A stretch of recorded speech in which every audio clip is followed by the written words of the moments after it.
I tested every popular scalp massage, tools, oils, techniques. Only two actually made a difference.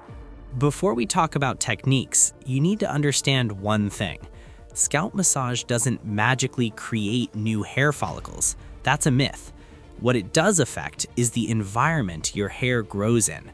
Your hair follicles sit inside the scalp.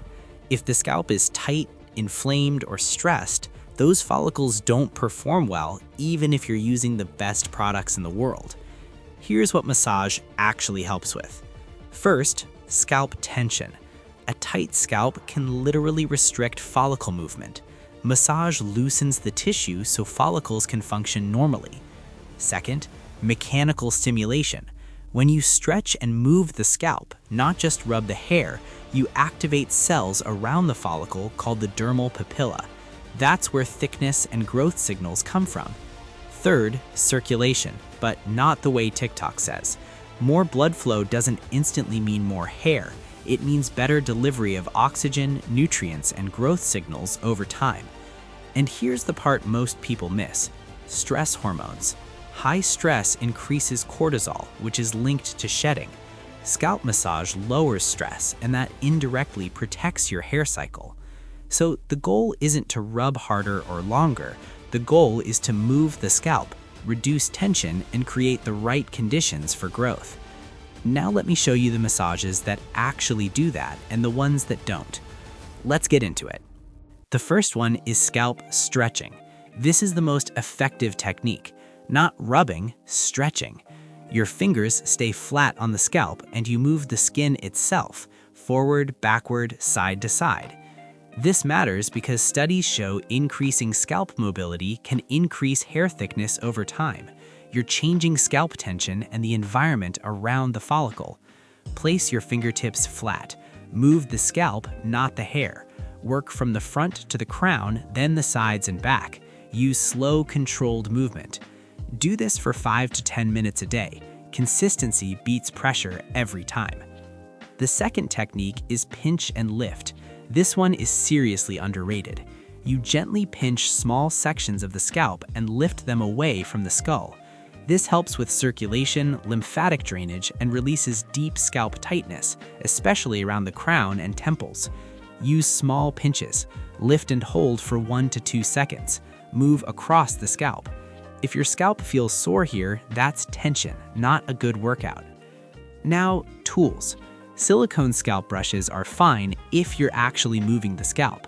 Electric massagers are nice for relaxation, but they're not magic. Hard plastic or metal tools? Skip them. The rule is simple. If the tool is just scratching your scalp, it's not helping hair growth. Hands still do 90% of the work. And this is where a lot of people get misled. Oil-only massages. Oils don't grow hair by themselves. The massage does the work. Oil just reduces friction. If you skip massage and just apply oil, nothing changes. Now let's talk about what's new in 2026 that can actually make scalp massage more effective. Microneedling combined with massage. Microneedling creates tiny channels in the scalp, and when paired correctly with massage, it can help growth factors penetrate better. But do it safely, no more than 1 to 2 times per week, and always follow proper hygiene. Next, growth factor serums. Topical serums work best with massage, not on their own. Massage helps these actives absorb evenly across the scalp. And finally, AI and smart scalp scanners. There are now apps and devices that scan scalp tension, follicle density, and even blood flow. They can guide your massage and track progress over months. They're not necessary, but they're a cool way to measure consistency and results. The takeaway is simple. Science and tech are evolving, but the foundation stays the same. Move your scalp, reduce tension, and be consistent. Everything else just enhances the effect. Now let's talk about what you can realistically expect and when. In the first 1 to 2 weeks, your scalp usually feels looser and less tight.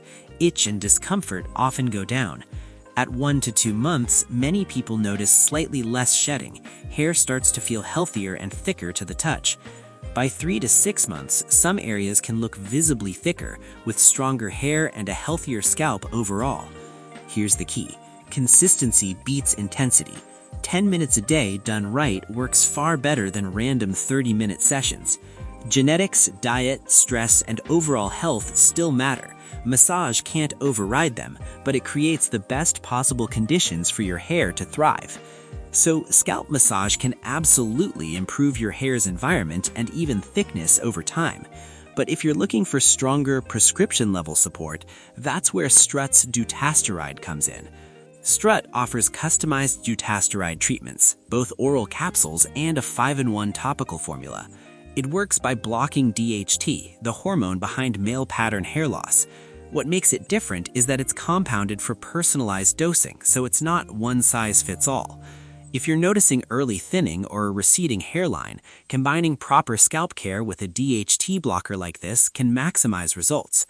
Right now, Strut has a sale on these prescription treatments, so it's a great time to check them out if you want a stronger hair loss solution.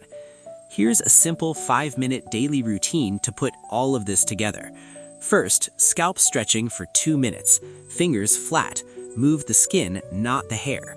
Forward, backward, side to side. Cover the front, crown, sides, and back. Second, pinch and lift for 2 minutes. Small pinches. Lift slightly and hold for 1 to 2 seconds. Focus on the crown and temples. Third, optional oil massage for 1 minute. Use a small amount of rosemary, peppermint, or a caffeine blend.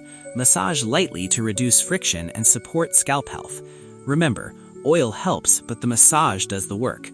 Do this once a day. Don't rush. Slow, controlled movements work best. Just 5 minutes a day. Over time, your scalp will feel healthier, less tight, and your hair will thank you.